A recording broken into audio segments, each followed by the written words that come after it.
Ella creía que tenía el apoyo de todos, incluso de los consejeros de confianza de la familia. Su cara cuando vea quien le entrega la notificación legal de desalojo no tendrá precio. El viernes por la tarde en la Ciudad de México es un tipo especial de infierno. Es un monstruo de 1000 cabezas hecho de claxones, calor y el peso colectivo de 20 millones de personas tratando de escapar al mismo tiempo. Y yo era una de ellas. Durante toda la semana, mientras auditaba los libros de una empresa de logística que claramente ocultaba algo, me había aferrado a una sola imagen para sobrevivir, mi quinta en Valle de Bravo. Mi santuario. Mi fortaleza de soledad. El único lugar en el mundo que era innegablemente mío, comprado no con la ayuda de nadie, sino con cada bono que no gasté, cada vacación que pospuse y cada cena a la que dije que no durante casi una década. Después de casi 2 horas de un tráfico que se movía a la velocidad de un glaciar, finalmente tomé la carretera hacia Toluca.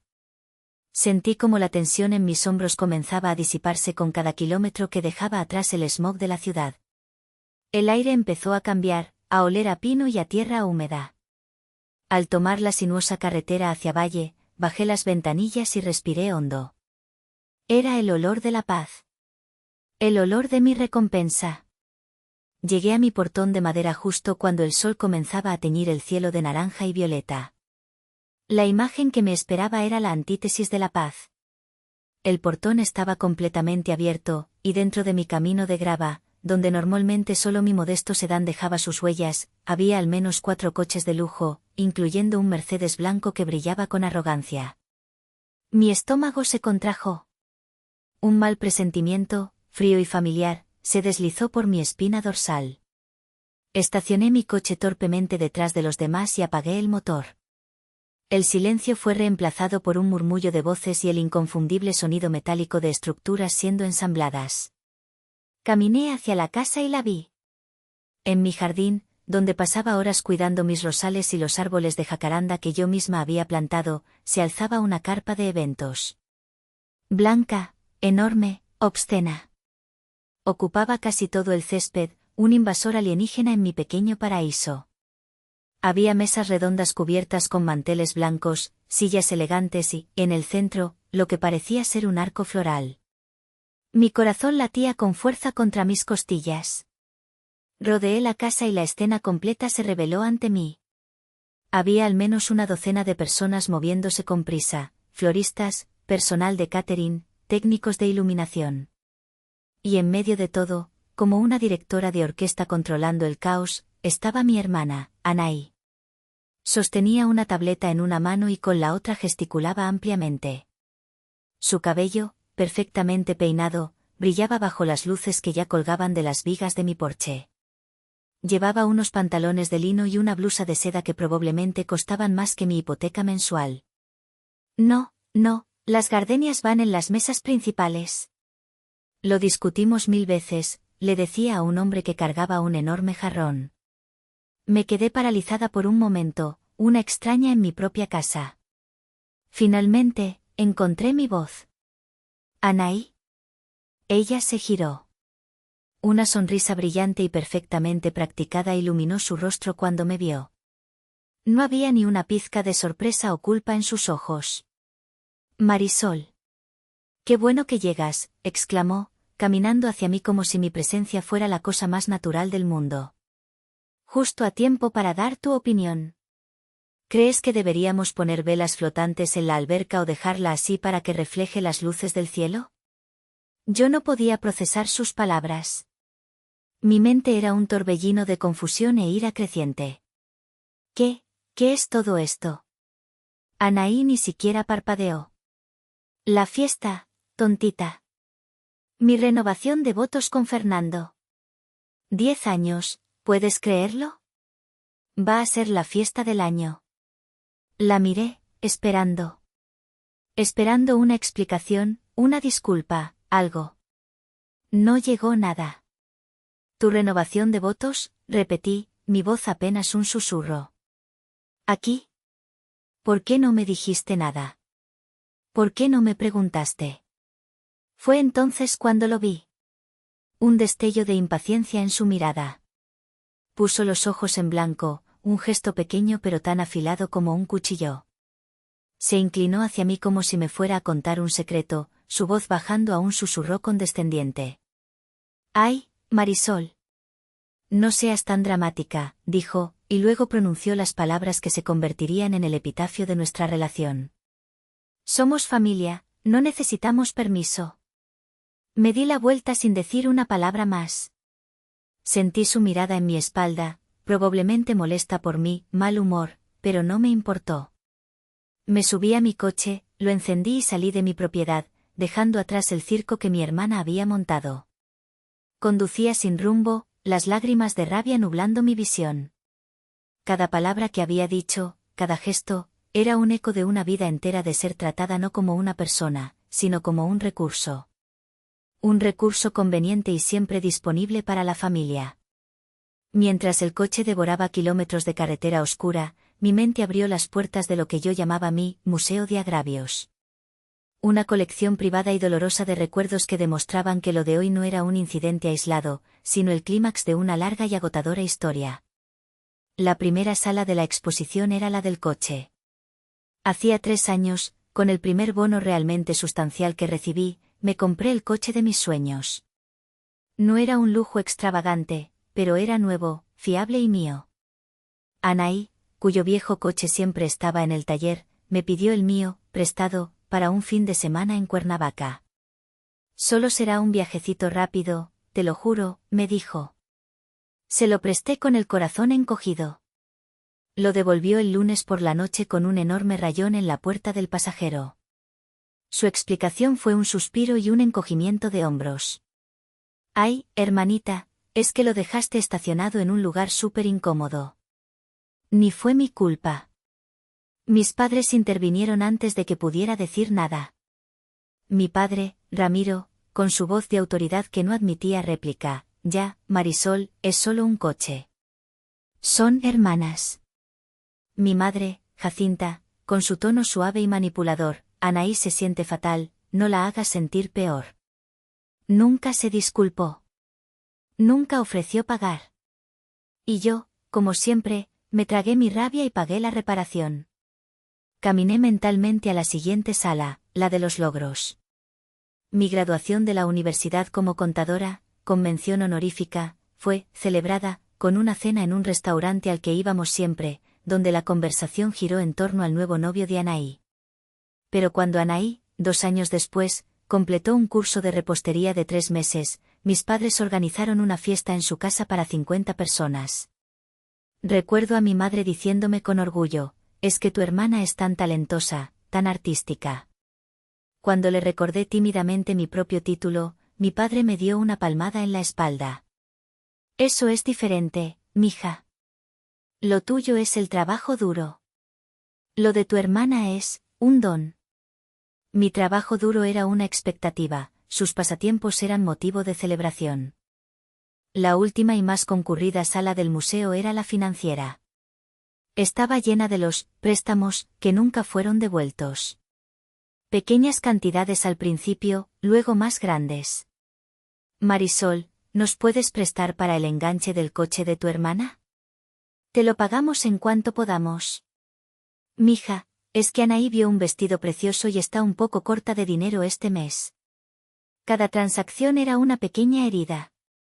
Yo, que revisaba cada peso de mi presupuesto, que ahorraba meticulosamente, veía cómo mi dinero se evaporaba en los caprichos de mi hermana, todo bajo la bendición de mis padres.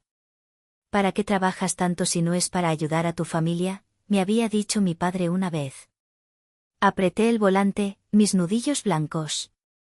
Lo de hoy no era por una fiesta. No era por la carpa en mi jardín ni por las gardenias. Era por la suposición, por la arrogancia de creer que mi esfuerzo, mi sacrificio y mi santuario eran de su propiedad. Era la culminación de 34 años de ser la hija, fuerte, la responsable, la que siempre entendería, la que siempre cedería. Pero mientras veía las luces de la ciudad aparecer de nuevo en el horizonte, una extraña calma me invadió.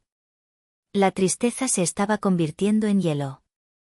La rabia se estaba afilando hasta convertirse en una resolución tan clara y dura como un diamante. Habían cruzado la última línea. Habían invadido el único lugar donde yo podía ser yo misma. Y por eso, no habría perdón. Se acabó. Esta vez, se había acabado de verdad.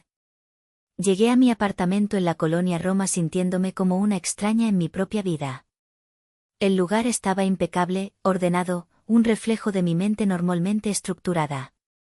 Pero esa noche, el orden exterior era una burla al caos que sentía por dentro. Dejé las llaves sobre la barra de la cocina y me dejé caer en el sofá. Mi teléfono, que había estado en silencio durante el viaje, vibraba sin parar sobre la madera. Lo miré con desdén.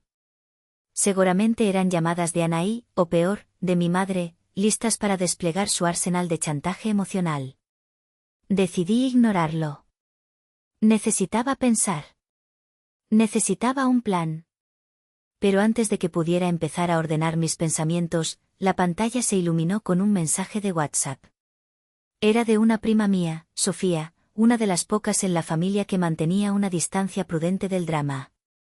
El mensaje era inocente, pero para mí fue como una bofetada. Hola, prima. Oye, me llegó la invitación. ¡Qué emoción! Felicidades a Anaí. Y qué generosa eres, de verdad. Prestar tu quinta para algo así es increíble. Adjunto al mensaje había una foto. Mi corazón se detuvo.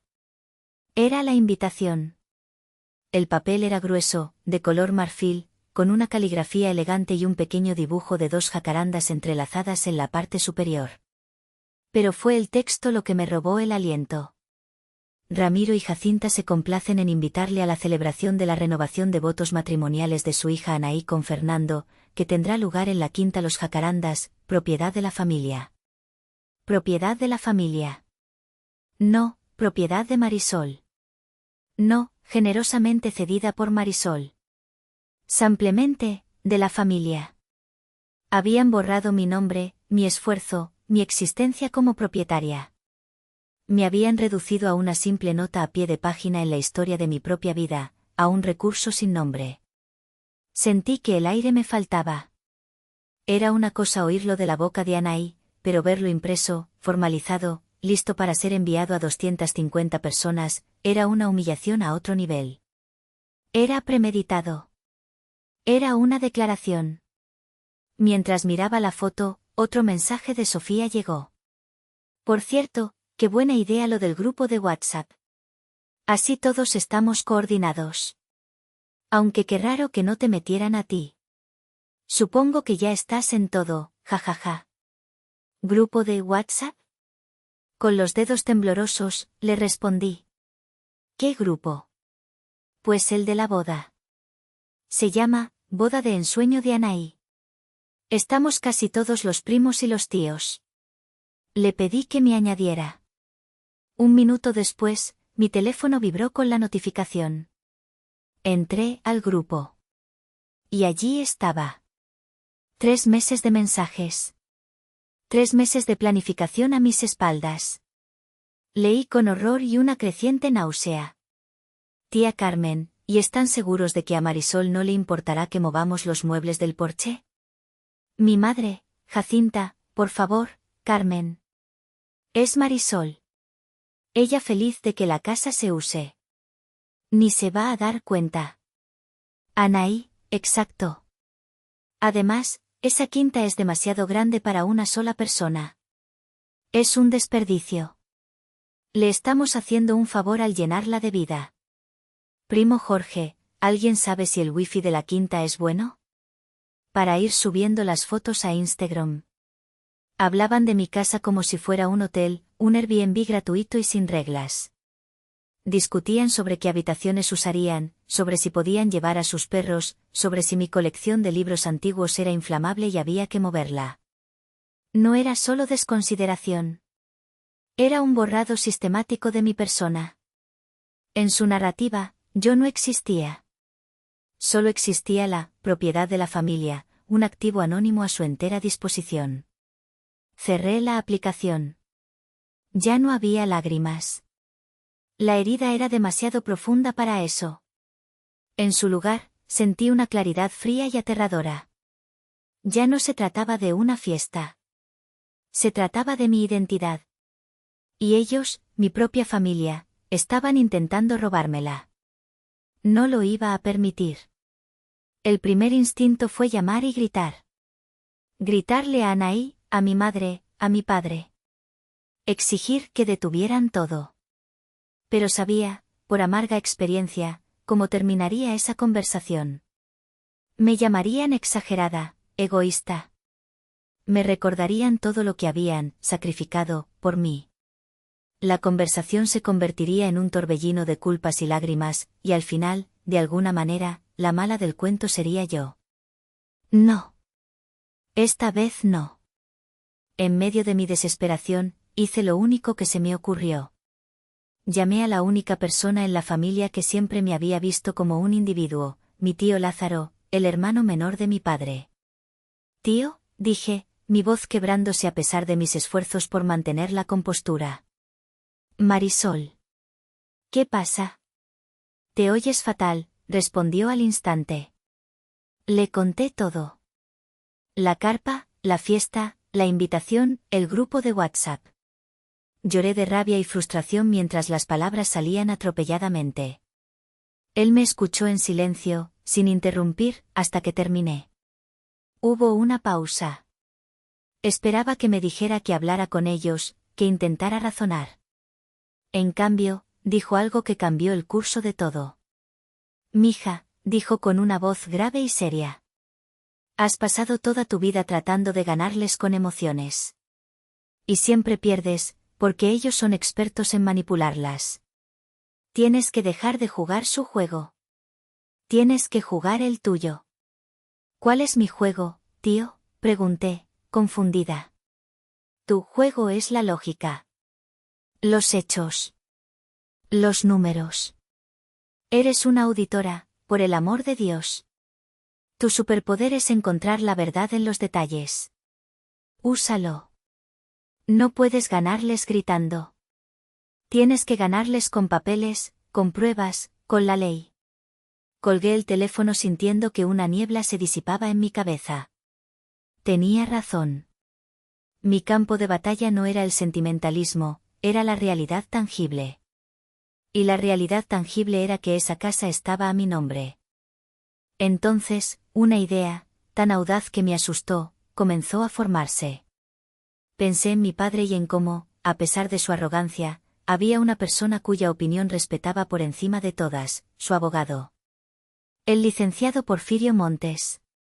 Un hombre de la vieja escuela, con una reputación de integridad impecable, que había sido el consejero legal de mi padre y amigo de la familia durante más de 30 años. Recordé algo que había pasado años atrás, en una cena de Navidad. Yo, con apenas 25 años, estaba explicando tímidamente un complejo proyecto de auditoría que había liderado. Mi padre me interrumpió para contar un chiste. Me sentí humillada, invisible. Pero al otro lado de la mesa, vi que el licenciado Montes me miraba. No con lástima, sino con una chispa de interés, de respeto. Más tarde, cuando se iba, me tomó del brazo y me dijo en voz baja, tu padre es un hombre de corazón, pero tú tienes la cabeza para los negocios. Nunca lo olvides. Era una apuesta enorme. El licenciado Montes era la lealtad personificada hacia mi padre. Pero las palabras de mi tío resonaban en mi cabeza. Tenía que jugar mi juego. Pasé las siguientes 2 horas preparando mi caso. Imprimí el título de propiedad de la quinta, donde mi nombre, y solo mi nombre, aparecía como propietaria. Imprimí los estados de cuenta de la hipoteca de los últimos 5 años, demostrando que cada pago había salido de mi cuenta. Reuní las facturas de las reparaciones que había tenido que hacer después de las visitas de mi familia. Y, por supuesto, imprimí las capturas de pantalla del grupo de WhatsApp. Lo metí todo en una carpeta, ordenado cronológicamente, como si fuera un informe de auditoría. A la mañana siguiente, llamé a la oficina del licenciado Montes. La recepcionista me reconoció. Señorita Marisol, qué gusto. ¿El licenciado Ramiro necesita algo? No, respondí con una calma que no sentía. La cita es para mí. Como una nueva clienta. Hubo un segundo de silencio al otro lado de la línea. Entiendo. El licenciado tiene un espacio mañana a las 10. Perfecto, dije. Allí estaré. Colgué el teléfono. La suerte estaba echada. Iba a enfrentarme a mi familia, pero no en su terreno. Iba a llevar la batalla al mío. La oficina del licenciado Porfirio Montes era un reflejo de él, sólida, tradicional y un poco intimidante. Estaba en un edificio antiguo en Polanco, con paneles de madera oscura, sillones de cuero que crujían al sentarse y un ligero olor a libros viejos y café.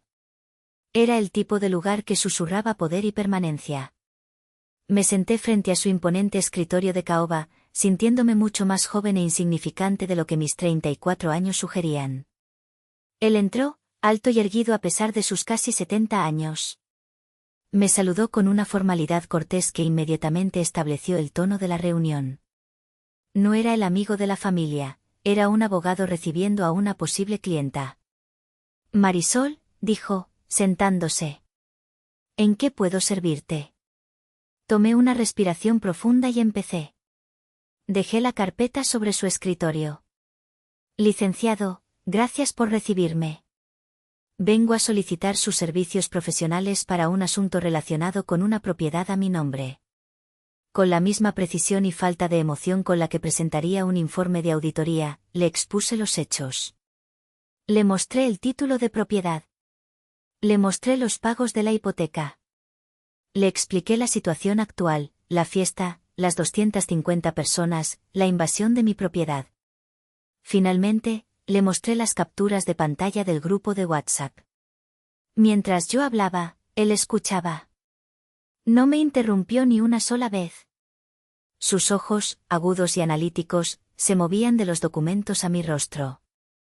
No mostraba ninguna emoción, pero sentí que me estaba evaluando, no solo mi caso, sino a mí.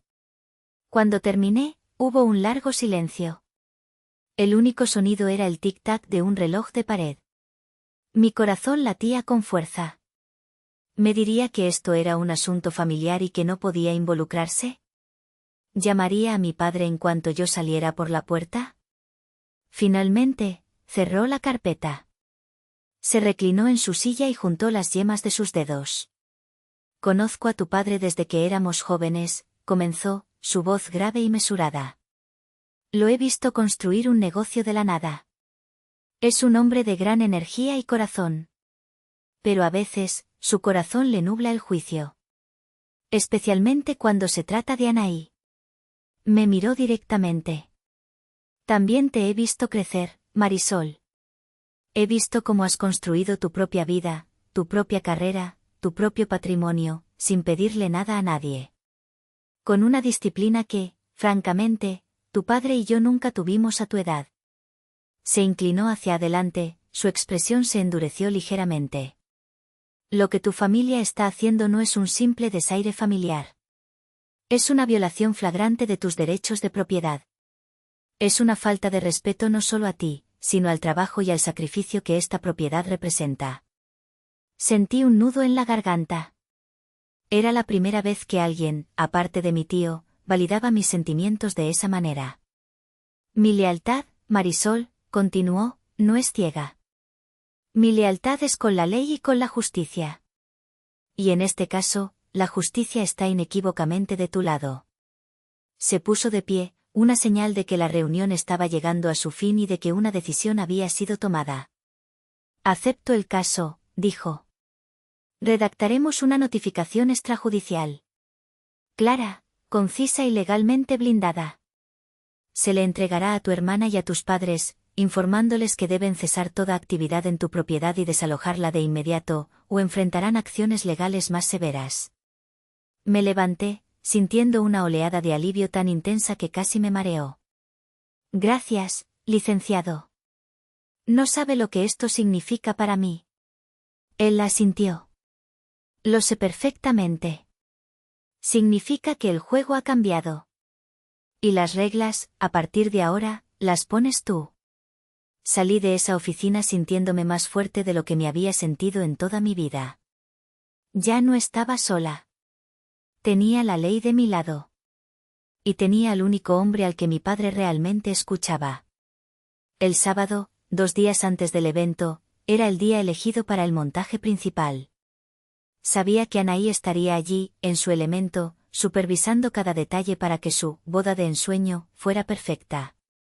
Y ese era el escenario perfecto para mi contraataque. Yo no fui. Me quedé en mi apartamento, pero el licenciado Montes me había asegurado que se encargaría personalmente. Alrededor de las 2 de la tarde, mi teléfono sonó. Era él. Marisol. Estoy a 5 minutos de la quinta. ¿Seguimos adelante? Adelante, licenciado, respondí, mi voz más firme de lo que me sentía.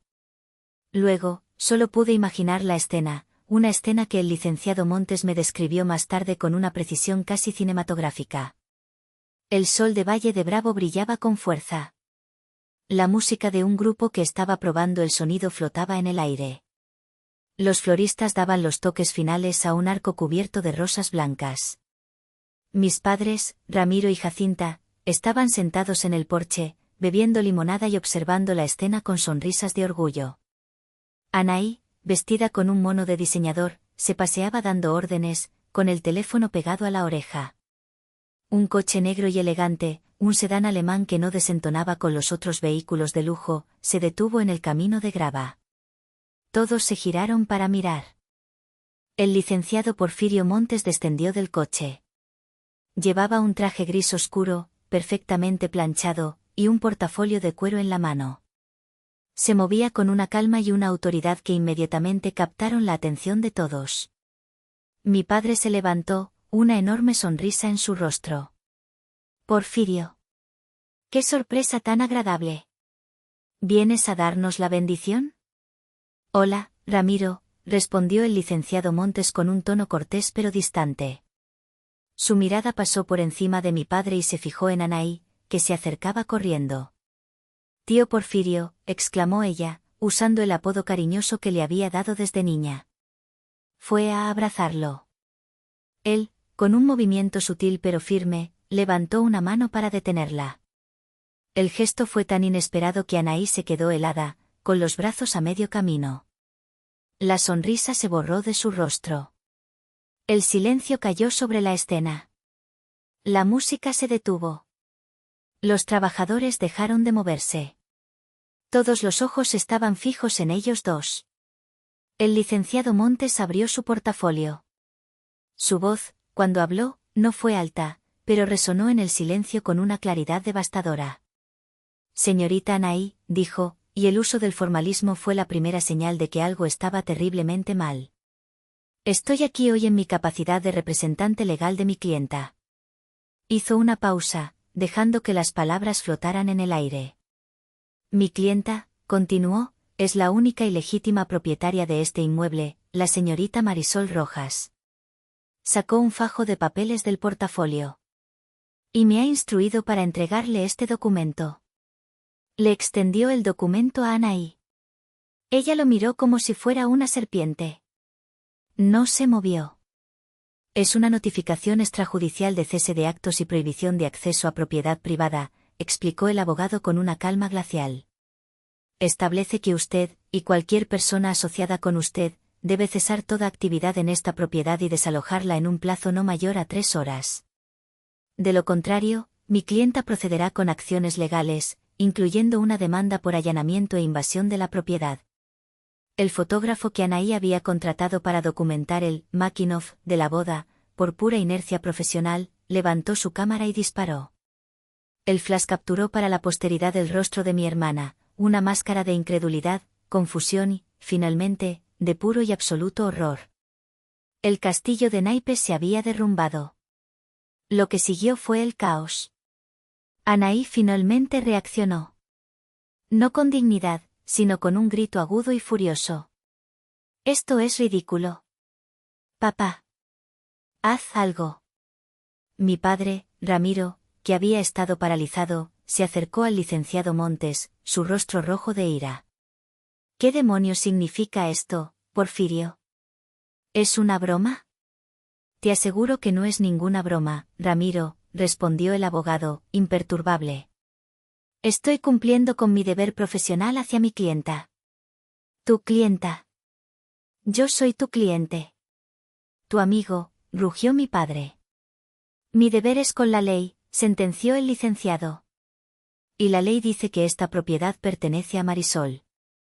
Ella no ha dado su consentimiento para este evento. Por lo tanto, es ilegal.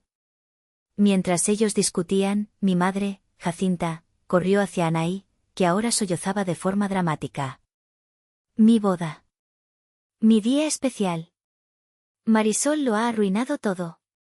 El personal del evento, sintiendo la tensión, comenzó a detener su trabajo, mirándose unos a otros con incertidumbre. El organizador de la boda se acercó al licenciado Montes, quien simplemente le mostró una copia del título de propiedad. El hombre palideció y comenzó a dar órdenes a su equipo para que empezaran a desmontar todo. El teléfono del licenciado sonó. Era mi padre, que se había alejado para llamarlo, seguramente pensando que en privado podría hacerlo entrar en razón. El abogado contestó, y solo pude imaginar la conversación. Ramiro, te lo repito por última vez. Mi deber es con mi clienta. Cualquier comunicación futura, por favor, que sea a través de mi oficina y por escrito. Adiós. La humillación fue total y pública. Tuvieron que empezar a llamar a los proveedores para cancelar todo, perdiendo miles de pesos en depósitos. Pero la peor parte fue la vergüenza. La noticia corrió como la pólvora por la familia. El sueño de Anaí de tener una boda digna de Instagram se convirtió en una pesadilla logística y en el chisme del año. Tuvieron que llamar a 250 invitados para cancelar, inventando excusas patéticas sobre problemas con el lugar. Al final, para salvar las apariencias, celebraron la renovación de votos en el jardín trasero de la casa de mis padres. Un evento improvisado y mediocre, una sombra pálida de la grandiosa fiesta que habían planeado a mis expensas. La boda de ensueño se había convertido en una barbacoa glorificada. Pasaron 3 semanas de un silencio tenso y pesado. Semanas en las que, por primera vez en años, sentí una paz absoluta. Nadie me llamaba, nadie me pedía nada. Era un silencio glorioso. Finalmente, mis padres exigieron una reunión. Querían verme, para hablar. Acepté, pero con mis condiciones. La reunión no sería en su casa, ni en un lugar neutral. Sería en mi apartamento. En mi territorio.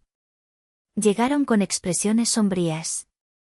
Esperaban encontrarme arrepentida o, al menos, dispuesta a negociar. Encontraron a una mujer que ya no conocían. Marisol, no entendemos cómo pudiste hacernos esto, comenzó mi madre, con los ojos llenos de lágrimas ensayadas. ¿Humillar a tu hermana de esa manera? Lo que yo no entiendo, la interrumpí con una calma que los descolocó, es como ustedes pudieron planear usar mi casa, mi dinero y mi vida sin siquiera considerarme. La humillación no la causé yo. La causaron ustedes con sus actos. Mi padre intentó usar su tono autoritario. Somos tu familia, Marisol. Y nos has faltado al respeto. Al contrario, papá, respondí, mirándolo directamente a los ojos. Por primera vez, me he respetado a mí misma. Puse una hoja de papel sobre la mesa de centro. Esta es la situación, dije. Amo a esta familia, pero las cosas van a cambiar.